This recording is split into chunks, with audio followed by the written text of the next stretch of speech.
बेटा। आज हम रिसिप्ट एंड पेमेंट अकाउंट बनाना सीखते हैं। रिसिप्ट एंड पेमेंट अकाउंट के फीचर्स क्या होते हैं, क्या सीखा था हमने।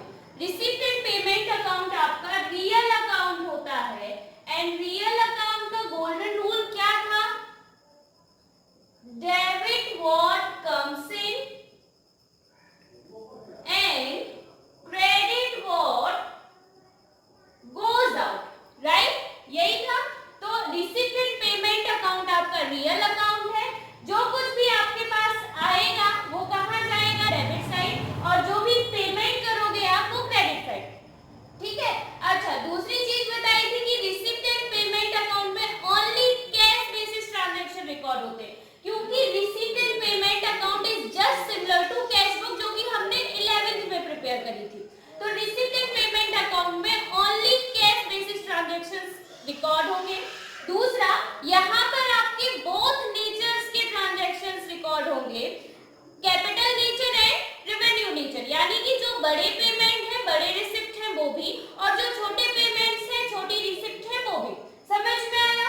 अच्छा, जब हम रिसिप्ट एंड पेमेंट अकाउंट बनाना शुरू करते हैं, format receipt and payment account for the year ending, अगर कोई पर्टिकुलर फर्म या कंपनी का है तो उसका नाम आ जाएगा ऊपर, एबीसी कंपनी।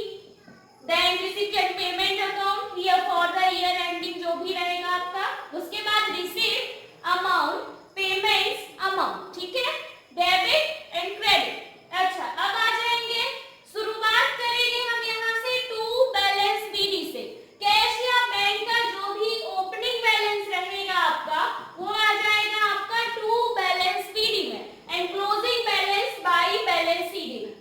इन केस अगर आपका बैंक ओवरड्राफ्ट दिया हुआ है तो आपका स्टार्ट यहाँ से होगा।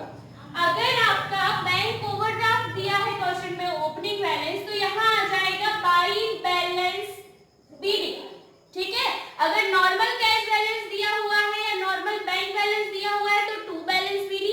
इन केस बैंक ओवरड्राफ्ट दिया हुआ है ओपनिंग बैलेंस में तो इधर आ जाएगा, देन क्लोजिंग बैलेंस फिर आपका इधर आएगा। समझ में आया।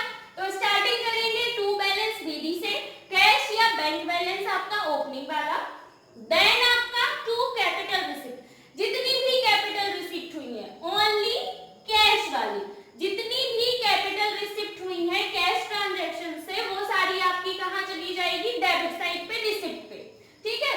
जितनी भी रेवेन्यू रिसिप्ट हुई है आपको वो भी, अब फर्क नहीं पड़ता किस ईयर की है, प्रीवियस ईयर की है, करंट ईयर की है, नेक्स्ट ईयर की है, सारी रिसिप्ट आपकी यहाँ आ जाएंगी, कैपिटल नेचर की है, रेवेन्यू नेचर की। समझ आया। इसके बाद आपके क्रेडिट साइड पे, पेमेंट साइड पे जितनी भी कैपिटल पेमेंट की है, यानी कि जितनी भी बड़ी पेमेंट की, आपने कोई बिल्डिंग परचेज की है, आपने कोई मशीनरी परचेजेस की है, बड़ी पेमेंट जितनी भी की है वो सारी आपकी कैपिटल पेमेंट में आ जाएगी। जितनी भी आपने छोटी छोटी पेमेंट की है, एलडी दी है, रेंट दिया है, सारी छोटी मोटी पेमेंट्स आपके रेवेन्यू पेमेंट्स में आ जाएंगे। और लास्ट में बैलेंस जो भी आपका क्लोजिंग कैश बैलेंस रहेगा वो बाई बैलेंस सीडी से ये निकल आपका बैलेंसिंग होके आएगा, ठीक है। तो ये आपका कैलकुलेट करना पड़ेगा आपको।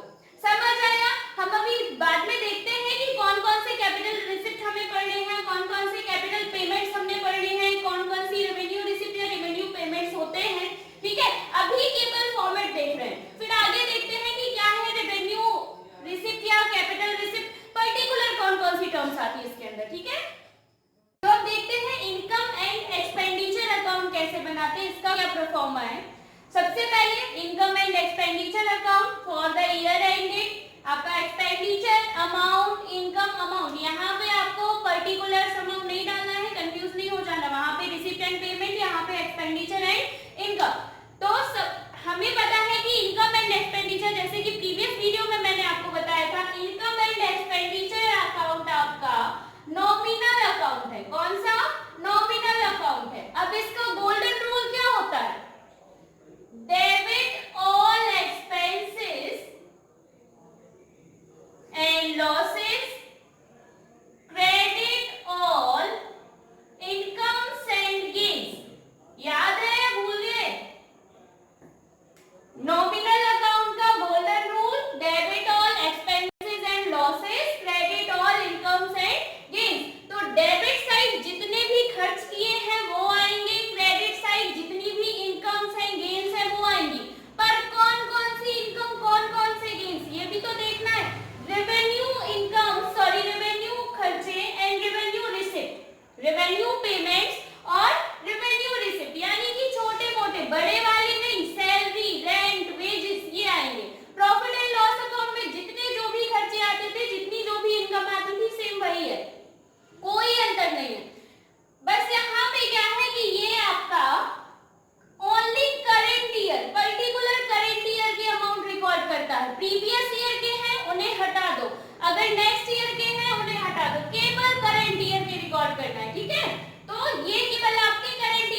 कि भाई रेवेन्यू रिसिप्ट कौन सी है और रेवेन्यू पेमेंट कौन से है। और दूसरा सबसे बड़ा कंफ्यूजन क्या हो जाता है, क्योंकि हमें पता है कि इनकम एंड एक्सपेंडिचर अकाउंट में ओनली करेंट अकाउंट के बैलेंसेस रिकॉर्ड होते हैं, तो बच्चे उसमें भी कंफ्यूज हो जाते हैं। क्या होता है, क्वेश्चन में 3-4 साल के बैलेंसेस दिए होते हैं, आपके प्रीवियस ईयर के भी दिए होते हैं, नेक्स्ट ईयर के, करंट ईयर के, एडवांसेस दिए होते हैं, आउटस्टैंडिंग दिए होते हैं, तो वो पर्टिकुलर बैलेंस निकालने में बच्चों को दिक्कत होती है। तो नेक्स्ट वीडियो में हम ये प्रॉब्लम भी सॉल्व करेंगे कि इनकम एंड एक्सपेंडिचर अकाउंट में किस किस टर्म को रिकॉर्ड करते हैं, या रेवेन्यू रिसिप्ट हमारी रेवेन्यू पेमेंट कौन कौन से होते हैं, और दूसरी बात कि करेंट ईयर के साथ कौन कौन से एडजस्टमेंट हमें करने हैं, जो भी टर्म्स हैं जो इनकम एंड एक्सपेंडिचर अकाउंट में रिकॉर्ड होंगी उनके साथ क्या क्या एडजस्टमेंट करने हैं। चलिए, thank you, keep watching the videos and also proud to be a commerce student.